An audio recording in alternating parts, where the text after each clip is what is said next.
नमस्कार दोस्तों, आप सभी का स्वागत है स्टूडेंट हेल्प में। दोस्तों, डिक्टेशन रहेगी जनसत्ता एडिटोरियल पार्ट से। काफ़ी अच्छी डिक्टेशन आप सभी लोग लिखें और कम से कम गलतियां करते हुए ट्रांसक्राइब करें। इसकी वीडियो आपको टेलीग्राम ग्रुप में मिल जाएगी। तो स्टार्ट करते हैं।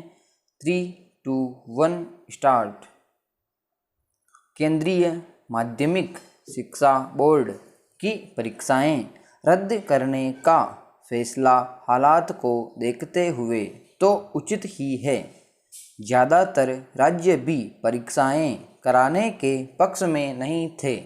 फिर विद्यार्थियों और अभिभावकों के लिए भी परीक्षाएं किसी जोखिम से कम नहीं होती। स्कूल प्रबंधन भी परीक्षाएं टालने की वकालत कर रहे थे।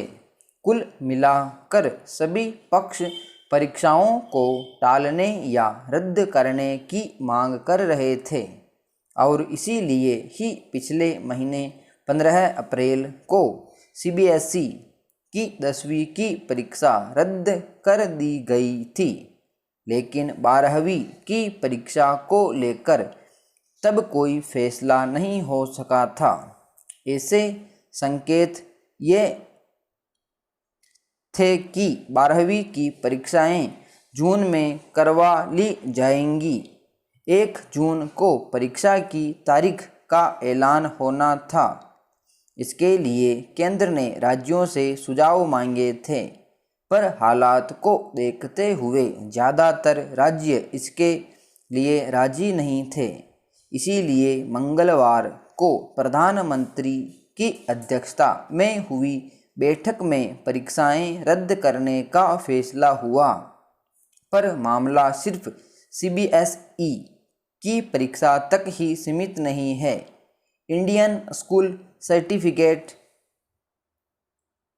एग्जामिनेशन और गुजरात, हरियाणा जैसे कुछ राज्यों के बोर्डों ने भी 12वीं की परीक्षाएं रद्द कर दी। बाकी राज्य भी इस दिशा में बढ़ने की तैयारी में हैं। गौरतलब है कि देश महामारी की दूसरी लहर की मार झेल रहा है। ज़्यादातर राज्यों में हालात अभी भी बेकाबू हैं। सब ने अपने अपने हिसाब से पूर्णबंदी कर रखी है। जून में भी हालात सामान्य होने लगेंगे, इसके कोई आसार नज़र नहीं आ रहे। ऐसे में परीक्षाएं कैसे हो पाती? कौन जोखिम मोल लेता? जहां पहली प्राथमिकता जान बचाने की हो, वहां परीक्षा के बारे में कैसे कोई सोचे? यह बड़ा सवाल है। अकेले सीबीएसई की 12वीं की परीक्षा में करीब 15 लाख विद्यार्थी बैठते हैं। फिर राज्यों के 12वीं के बोर्डों में भी लाखों परीक्षार्थी बैठते हैं। ऐसे में घर से परीक्षा केंद्रों तक परीक्षार्थियों की भीड़ रहती और संक्रमण का खतरा कई गुना बढ़ जाता। परीक्षाओं के आयोजन में सबसे बड़ा जोखिम ही यह था। हालांकि सीबीएसई और राज्य बोर्ड परीक्षा कराने के लिए कई विकल्प की बात करते रहे। परीक्षा विभिन्न चरणों में करवाने या फिर कुछ ही विषयों की परीक्षा के विकल्प पर चर्चा चली। लेकिन महामारी के हालात में व्यावहारिक धरातल पर यह सब आसान नहीं था। फिर किसी भी बोर्ड के पास ऐसा तो कोई बंदोबस्त है नहीं कि लाखों बच्चों की ऑनलाइन परीक्षाएं करवा ली जाती। इसीलिए परीक्षाएं रद्द करने से बेहतर कोई विकल्प सामने था नहीं। लेकिन परीक्षा रद्द होने के साथ ही दूसरे संकट भी खड़े हो गए हैं। अब बड़ा सवाल तो यही है कि 12वीं का नतीजा बनेगा कैसे? अभी सीबीएसई ने इसका कोई तरीका निकाला नहीं है। लेकिन 10वीं और 11वीं के नतीजों के आधार पर आंतरिक मूल्यांकन कर नतीजा बनाने का एक सुझाव जरूर है। इसमें भी कुछ विकल्प हैं। 12वीं की प्री बोर्ड परीक्षा व आंतरिक मूल्यांकन से भी नतीजा बनाने की बात है, लेकिन अभी सर्वमान्य समाधान आना बाकी है। जो विद्यार्थी इन नतीजों से संतुष्ट नहीं होंगे उन्हें परीक्षा का विकल्प दिया जाएगा। लेकिन मुश्किल यह है कि परीक्षा को लेकर तो हालात सामान्य होने पर ही गाड़ी आगे बढ़ेगी। ऐसे में विद्यार्थी क्या करेंगे? 12वीं के बाद प्रतियोगी परीक्षाएं और कॉलेजों में दाखिले भी होने हैं। यह भी विद्यार्थियों के सामने कम समस्या नहीं होगी। ऐसे में वे विद्यार्थी जिन्होंने वाकई साल भर कड़ी मेहनत की और परीक्षा देने की आस लगाए बैठे थे, उनका निराश होना स्वाभाविक ही है। ऐसे विद्यार्थियों के बारे में भी कुछ सोचना जरूरी है। विराम पैरा।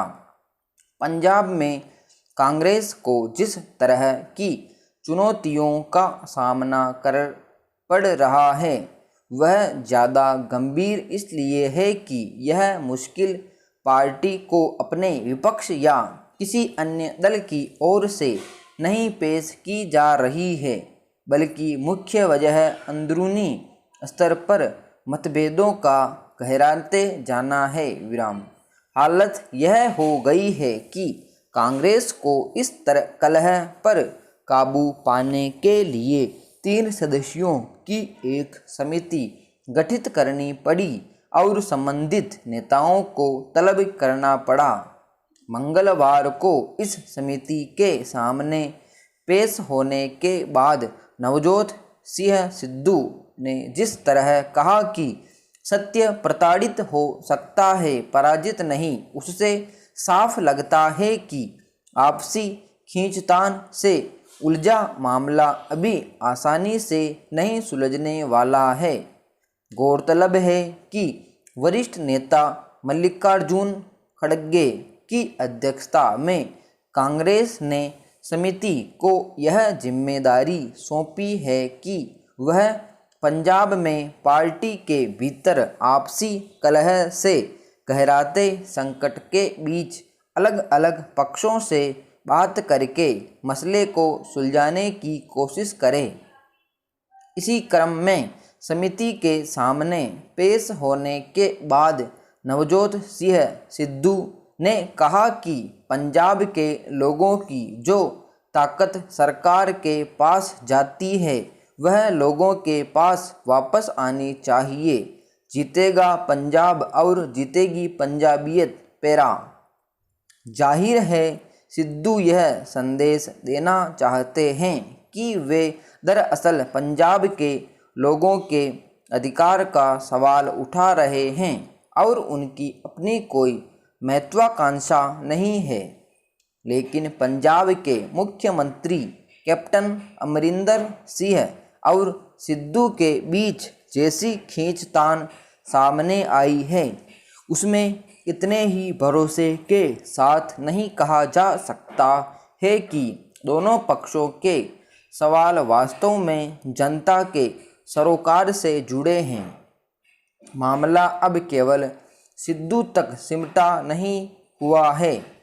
विधायक प्रगट सिंह और प्रदेश कांग्रेस कमेटी के कुछ अन्य नेताओं ने भी मुख्यमंत्री अमरिंदर सिंह के खिलाफ मोर्चा खोल रखा है।